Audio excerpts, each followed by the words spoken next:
안녕하세요. 물선생님 김홍진입니다. 오늘은 열기관에 대해서 한번 살펴보도록 하겠습니다. 일단 열기관이 뭐냐면요.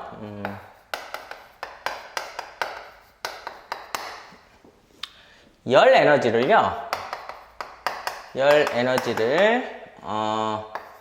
운동 에너지로 바꾸는 겁니다. 그러한 기계가 바로 열기관이죠. 그래서 열 에너지, 우리 열 에너지는 운동 에너지가 아닌데 열 에너지를 운동 에너지로 바꿔서 우리가 필요한 에너지로 쓰는 건데 그 구조는 어떠냐면요, 이렇습니다. 그래서 QH라고 해서 여기를 고온부라고 합니다. 그래서 이러한 구조가 있습니다. 무슨 얘기냐면은 열을 일단 공급을 하는 거죠. 고온, 하이 템퍼리처에 높은 온도의 열을 공급을 해서 하는데, 저는 이걸 가지고서 일을 하고 싶습니다. 제가 원하는 일을 해주면 운동 에너지가 생기겠죠. 일 에너지 정리에 의해서. 근데 문제는 뭐냐면은 이게 100% 일로 바뀌지 않는다는 거죠.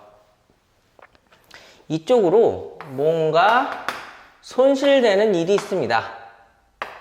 손실이 있는 거고, 이게 제가 원하는 것이죠. 이게 원하는 것이고, 이게 손실되는 겁니다. 그래서 손실되는 에너지를 저온부라고 하는 거죠. 그래서 열기관은 크게 이렇게 되어 있습니다. 열을 공급을 하고, 여기가 열을 공급하는 거죠. 공급을 해서 내가 원하는 일을 하는데 이 정도의 손실이 있다는 겁니다. 근데 여기서 이제 방정식 하나를 쓸 수가 있는 거예요. 어떻게 쓰냐면은 QH는 궁극적으로 어떻게 되죠? 내가 원하는 일에다가 저온부에다 열을 뺏기는 거죠. 그거를 더하면 되는 겁니다. 이러한 방정식이 있는데요. 이게 바로 열기관입니다. 그래서 궁극적으로 제가 원하는 일은 뭐예요? W는 QH-QL입니다. 그래서 열량차가 바로 1로 바뀐다는 거죠. 근데 열기관에도 이렇게 일을 잘 바꾸는 애가 있고 못 바꾸는 애가 있습니다. 그래서 우린 그걸 뭐라 그래요? 열효율이라고 하죠.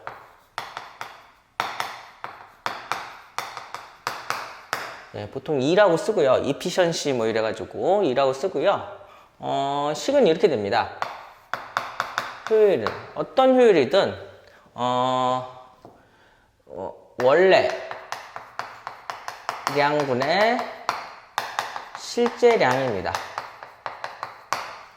원래량이라는 건 뭐냐면요, 제가 공급한 게 원래량인 거죠. 그래서 QH가 즉 고온부에서 공급한 열량이 바로 원래량이고, 실제량은 뭐예요? 제가 원하는 것이죠. 그래서 W입니다. 이게 바로 뭐예요? 열효율입니다. 그래서 열효율이 높으려면 어떻게 돼야 돼요? 적은 열량에 많은 일을 하면 되죠. 근데 여기서 이런 게 있었죠. 그런데 W는 QH-QL이 있죠. 그래서 W 대신에 이게 들어가면 어떻게 되죠? E는 QH분의 QH-QL이 되죠. 그래서 이렇게 쓸 수 있습니다. 따라서 E는 1-QH분의 QL이다. 이렇게 되는 건데요. 얘가 증가하려면 어떻게 해야 되죠? 그래서 얘가 이렇게 되거나 얘가 증가해야 되죠. 그래서 적은 열을 공급해서 손실되는 게 요게 작아야죠. 반대로 됐네요. 요게 크고 요게 작아야 되죠. 그러니까 많은 열 에너지를 공급하고 대신 손실되는 게 적어야 효율이 좋다. 뭐 이렇게 됐는데 얘보다는 얘를 더 많이 씁니다. 그래서 뭐 여러분은 둘 다 아시면 좋고요. 그래서 이게 바로 뭐예요? 열 효율인데 여기서 이제 연구기간이라는 게 나옵니다. 연구기간.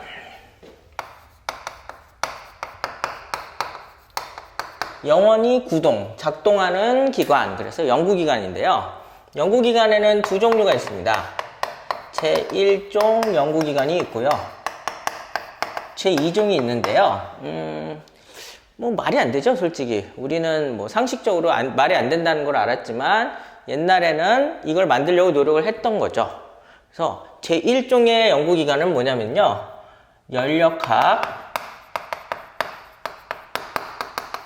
제1법칙에 위배가 되는 겁니다. 그럼 연력학 제1법칙이 뭐였죠? 열을 포함한 에너지 보전 법칙이어가지고요. 예. 이걸 하는데, 그러니까 뭐죠? 제1종의 연구기관은 왜 연력학 제1법칙에 위배가 됐냐면요. 열량 공급 없이 일만 한다는 거죠. 열량 공급 없이 일만 하면 어떻게 돼요? 내부 에너지만 계속 소모를 하는 거잖아요. 그래서 이거는 성립할 수가 없는 겁니다. 그래서 이게 바로 제1종의 연구기관이었는데요. 그래서 사람들이 알았죠. 예. 그래서 밥 안 먹고 일을 할 수 없다. 그래서 일단 에너지는 항상 공급을 합니다. 근데 이제 사람들이 다시 추구한 게 뭐냐면은 제2종의 연구기관을 연구하게 됐습니다. 그게 뭐냐면은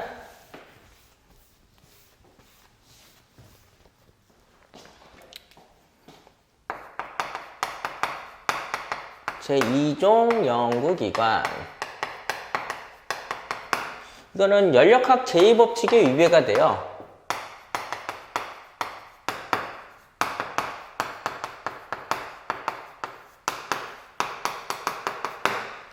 얘는 1기관처럼 에너지 공급 없이 일만 하는 게 아니라 에너지 공급은 내가 계속 해준다. 대신 효율이 최대. 열 효율이 1, 즉 100%인 기관을 만드는 거죠. 얘는 에너지 공급 없이 일만 하는 거였다면은 얘는 열효율이 100%인 그런 기관을 만들고 싶었던 거죠. 근데 그거는 뭐라고요? 연력학 제2법칙에 위배가 된다는 겁니다. 왜 위배가 되죠? 이것 때문에 그렇죠. 열효율 때문에 그렇습니다. 얘가 100%, 즉 1이 되려면은 얘가 0이 돼야 됩니다. 얘가 0이 되는 방법은 두 가지죠. 첫 번째, QH가 무한대가 되던가 아니면 QL이 0이 돼야 되는데 무한대의 열량을 공급할 수는 없죠. 그래서 이건 안 되고 그 다음에 QL이 0이 절대 안 된다는 거죠. 왜 안 되죠? 열 에너지는 내가 원하든 원치 않던 어떻게 되죠? 열은 고온에서 저온으로 무조건 이동하게 되어 있습니다. 그렇기 때문에 이거는 내가 원하든 내 의사와 관계없이 항상 일어나는 그런 거죠. 그래서 연력학 제2법칙 자체가 그거잖아요. 열은 스스로 고온에서 저온으로 이동한다. 그거를 엔트로피를 이용해 가지고 비가약 상태를 활용해 가지고 그 클라우지우스가 그 표현을 한 거잖아요. 예. 그래서 연력학 제2법칙에 위배되는 거는 제2종의 연구기관이다. 이렇게 생각하시면 되고요. 근데 이런 열기관에서 연구기관은 없는 거를 확인했지만 그래도 사람들이 뭔가 이상적인 기관을 좀 찾고 싶었던 거죠. 그래서 찾았던 게 바로 뭐냐면은 카르노 기관이라는 겁니다. 그래서 지금부터 카르노 기관을 한번 보겠습니다.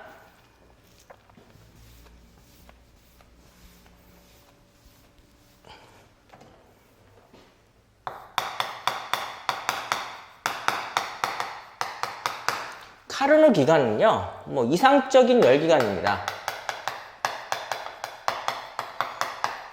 이상적인이라는 말 자체가 뭐예요? 현실에 존재하지 않죠. 그럼 왜 현실에 존재하지 않냐는 거죠. 이거는 그러면 열 효율이 100%인가요? 아닙니다. 이제 시험에서 많이 낙죠. 예, 열 효율이 100%인 기관이다. 그게 바로 카르노 기관이다. 뭐 이렇게 얘기하는데 아닙니다. 요게 학생들이 많이 낚이는데 이건 아니고요. 뭐냐면은 가역 과정이라는 거죠. 가역 과정의 기간입니다. 카르노 기간이. 그래서 열 효율이 100%라는 걸 쓰면 안 되고요. 엔트로피의 변화가 0이라는 걸 써야 됩니다. 그래서 이걸 꼭 알아두셨으면 좋겠습니다. 얘는 절대 쓰면 안 돼요. 예.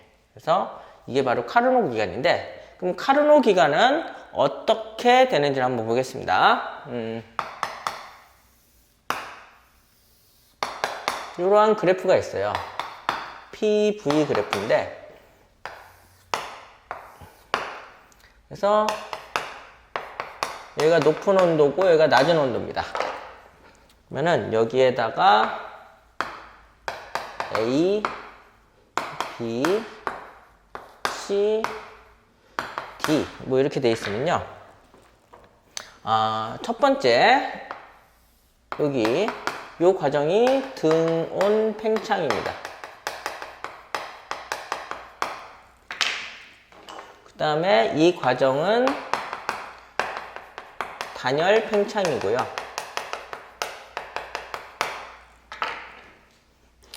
그 다음에 이 과정은 등온이죠. 등온 압축. 그 다음에 마지막으로 요 과정은 단열 압축입니다.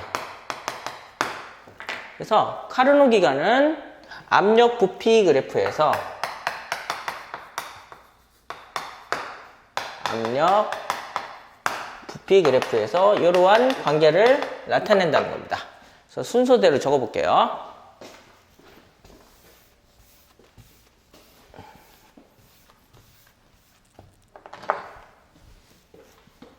그래서 첫 번째가 등온 팽창, 두 번째가 단열 팽창, 세 번째가 뭐예요? 등온 압축, 네 번째가 단열 압축입니다. 그래서 요게 계속 로테이션, 순환이 되는 겁니다. 이렇게 요 순서대로 가서 다시 올라오고, 요걸 지울까요? 예. 이렇게 계속 순환이 되는 겁니다. 그러니까는 가역 과정이라고 하는 거죠. 그러면은 어떻게 이렇게 되는지를 볼까요? 여기가 이제 고온부예요. 고온부에 실린더가 이렇게 다 있고 거기에 피스톤이 있습니다. 그러면 여기서 뭐가 이동해요? 열이 이동하죠. 그리고 당연히 이산기체를 넣겠죠. 여기서 열이 이동합니다. 열이 이동하는데 문제는 뭐예요? 온도는 일정하게 유지하면서 열이 이동해요. 그럼 어떻게 되죠? 얘가 팽창합니다. 팽창하는데 무슨 팽창을 하는 거예요? 등온 팽창을 한다는 거죠. 근데 실린더가 계속 여기에 이렇게 붙어 있지는 못하고요. 이걸 떨어집니다. 떨어지는데, 실린더는 떨어지는데 문제는 뭐예요?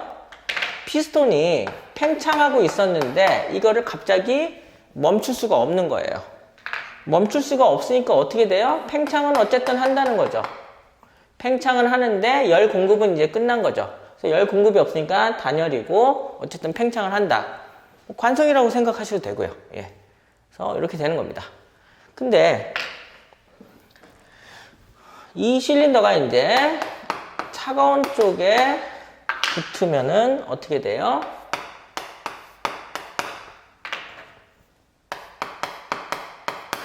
이제는 이쪽으로 열이 이동합니다. 근데 온도가 일정하게 열을 뺏기니까 일정하면서 열을 뺏기려면 어떻게 돼요? 여기서 압축이 돼야 되는 거죠. 이렇게 와야 되는 겁니다. 그리고 차가운 쪽에 마냥 붙어 있을 수는 없으니까 어떻게 돼요? 결국은 실린더에서 떨어지는 거죠. 떨어지는데 그렇다고 해서 얘가 압축되던 게 갑자기 멈출 수는 없습니다. 그래서 결국은 이렇게 되는 거죠. 그게 바로 뭐예요? 단열, 열은 끊기고 그래도 압축은 계속된다. 그러다 또 어디에요? 또 뜨거운 곳에 달라붙으면 또 등원 팽창을 하고 이런 걸 계속 반복하는 거예요. 반복하는데 제가 압력 부피 그래프에서 그래프 아래 면적이 뭐라 그랬었죠? R자 외부 일이라고 그랬었죠? R자 외부 일입니다. 이렇게 안 써질까요? 예, R자 외부 일인데요. 외부로 한 일인데요. 여기서는 뭐 이런 식으로 됩니다. 여기서는 고온 물체가 열량을 주고요. 등원 팽창에서는. 그 다음에 등원 압축에서는 저온 물체 쪽으로 열량이 빠져나가는 겁니다. 이게 바로 뭐예요? 카르노 기간이고요. 근데 우리는 중요한 방정식 하나가 있죠. 가역 과정이라고 하는 델타 S는 0이다. 요거를 이용해 가지고요. 궁극적으로 카르노 기간의 열 효율을 보도록 하겠습니다. 카르노 기간의 열 효율은요. 원래 그냥 열 기간의 열 효율은 어떻게 되죠? 1-QH분의 QL이었잖아요. 근데 여기다 이제 그런데를 쓰는 거죠. 그런데 델타 S가 0이므로 델타 S는 뭐죠? 처음이 QH면 나중이 QL이죠. 그래서 SL은 어떻게 돼요? QL분의 TL이죠. 온도분의 열량인데 저온이고 빼기 빼지 말까요? TH분의 QH 이렇게 됐을 때 이걸 지울게요. 그러면은 델타 S 엔트로피의 변화량은 SL-SH인데 이게 TL분의 QL 빼기 TH분의 QH고 이게 0이라는 겁니다. 0이면 어떻게 되죠? TL분의 QL은 TH분의 QH인데 이걸 이렇게 묶어볼까요? 따라서 QH분의 QL은 TH분의 TL이 돼서요. 얘 대신에 얘를 여기다 집어넣을 수가 있다는 거죠. 집어넣으면은 따라서 카르노 기간의 열 효율은 어떻게 돼요? E는 1-TH분의 TL이 됩니다. 이게 카르노 기간의 열 효율입니다. 선생님, 얘랑 뭐 비슷해 보이는데 왜 이렇게 하셨습니까? 네, 뭐 간단합니다. 열량 구하기는 만만치 않아요. 열량을 구하기는 만만치가 않은데 온도 구하기는 쉽습니다. 왜죠? 온도는 온도계만 갖다 대면은 편하게 구하는데 열량은 구하기가 좀 까다로워요. 그래서 카르노 기간 같은 경우는 효율 구하기가 굉장히 좋다. 그래서 그냥 보통의 열기간의 열 효율하고 카르노 기간의 열 효율은 이렇게 다르다. 그냥 열기간은 열량으로 구하고 카르노 기간은 온도로 구한다. 네, 선생님. 그러면은 다 이해를 하겠는데 문제는 현실에 존재하지 않는 걸 왜 구하십니까? 예, 아주 중요하죠. 왜냐면은 카르노 기간의 열 효율은 되게 좋습니다. 그리고 뭐죠? 현실엔 존재하지 않지만 이거랑 비슷하게 만들 수는 있다는 거죠. 최대한 비슷하게 만들면 어떻게 돼요? 열 효율이 굉장히 좋아져서 흔히들 연비라 그러죠. 연비가 좋아지는 겁니다. 그래서 자동차 회사들이 이거랑 비슷하게 만들어서 어떻게 하는 거예요? 자동차의 그 효율을 좋게 만드는 거죠. 그게 바로 뭐예요? 카르노 기간의 열 효율입니다. 마지막으로 스털링 엔진에 대해서 한번 살펴보도록 하겠습니다. 스털링 엔진은요, 기관이라도 하는데 뭐 엔진이라고 더 많이 얘기합니다. 얘는 간단합니다. 온도 차에 의해서 일을 하는 겁니다. 일을 하는 그러한 엔진입니다. 그래서 스털링 기관은 특히 내연 기관인데요. 우리가 흔히 아는 뭐 가솔린 엔진이나 디젤 엔진 같은 거는 그 엔진 안에서 실제로 연소가 이루어지면서 폭발이나 연소가 이루어지면서 일을 하는 건데, 스털링 기관은 얘는 외연 기관이죠. 그게 내연 기관이고 얘는 외연 기관입니다. 그래서 외부에서 연소된 열, 즉 어쨌든 내부에서는 연소가 일어나지 않는다는 거죠. 그래서 외부에 있는 열 때문에 그 온도 차에 의해서 일을 하는 애가 바로 스털링 엔진입니다. 그래서 보시면은 이렇게 됩니다. 순서는 이렇게 돼요. 순서는 그래프를 먼저 그릴까요? 그래프를 먼저 보시면은 카르노 기관하고 조금 다릅니다. 이렇게 돼요. TH, TL 이렇게 되고, 그래서 여기서부터 시작을 합니다. A에서 B까지 가는데 이거를 뭐라 그래요? 등적 과정인데, 특히 온도가 올라갔으니까 가열이라고 합니다. 그러면은 가열된다면 어떻게 돼요? 뭐 이제 이렇게 C로 온도가 일정하게 팽창을 합니다. 그 다음엔 다시 온도가 떨어지는 무슨 과정이에요? 등적 과정인데, 이때는 등적 냉각이라고 보통 얘기를 합니다. 그 다음에 마지막으로 D에서 A는 온도가 일정한데 압축이 되니까 등온 압축이라고 하는 거죠. 뭐 이런 식으로 이제 과정이 진행이 됩니다. 그래서 순서는 이렇게 돼요. 등적 가열, 등온 팽창, 그 다음에 등적 냉각, 그 다음에 등온 압축. 그래서 요 순서대로 계속 순환하는 거죠. 이렇게 되는데, 그림으로 이해하시면 좋습니다. 그래서 이러한 회전 축이 있어요. 축이 있는데 피스톤을 요런 데다가 연결을 하는 겁니다. 요런 데다 연결을 해서요, 여기가 고온부예요. 이렇게 고온부고 여기가 저온부입니다.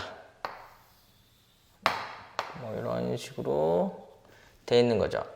그래서 이렇게 연결을 하는 겁니다.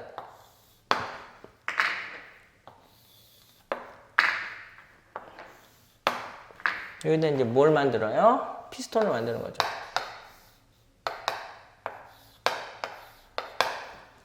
여기다가 이제 기체를 채우고요. 여기가 고온, 저온입니다. 여기가 저온이에요. 근데 제가 처음에 뭐 한다 그랬었죠? 가열을 한다 그랬었죠? 여기가 온도가 높으니까 어떻게 돼요? 여기 온도가 올라가죠. 올라가는 겁니다. 올라가면 어떻게 돼요? 얘가 이쪽으로 일을 하게 되죠? 그래서 이럴 때 내가 이렇게 회전을 하게 돼요. 여기서 이렇게 회전을 하면 어떤 일이 벌어지죠? 얘가 이 피스톤도 이쪽으로 밀고 이 피스톤도 이렇게 미니까 둘 다 올라가는 겁니다. 궁극적으로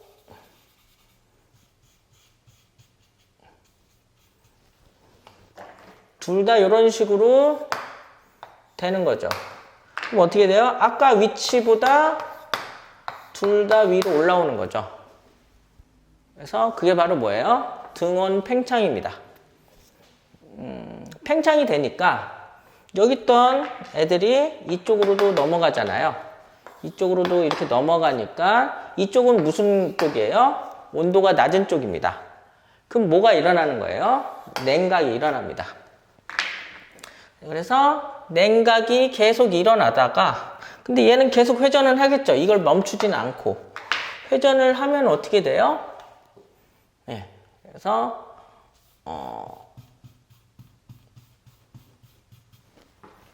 회전을 하다 보면은 여기까지 가는 거죠. 여기서 이렇게 가고 얘는 여기서 이렇게 되네요. 그럼 얘가 무슨 일이 벌어지죠? 이제 압축이 되는 겁니다.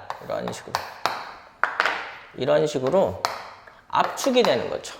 그게 바로 뭐예요? 등원 압축이죠. 여기서 압축이 됐다가 또다시 얘가 회전하면은 또다시 이제 가열이 되고 이 동작을 계속 반복하는 거예요. 이게 바로 뭐예요? 스털링 엔진이고요. 그래서 이 순서를 잘 기억하셨으면 좋겠습니다. 그래서 카르노 기관하고 이런 식으로 차이가 있다는 거 잘 아셨으면 좋겠고요. 요게 요즘 이제 각광받는 이유가 효율이 좋아졌고 그 다음에 소리가 안 난다는 거죠. 내연기관에 비해서 소리가 안 나고 열의 온도차만 이용해 가지고 쓸 수 있는 기관이라서 약간 친환경적인 그런 느낌의 엔진이기 때문에 많이 사용한다고 합니다. 네, 그래서 오늘은 여기까지 하고요. 다음 시간에는 이쪽 분야와 관련된 문제들을 한번 풀어보도록 하겠습니다. 네, 감사합니다.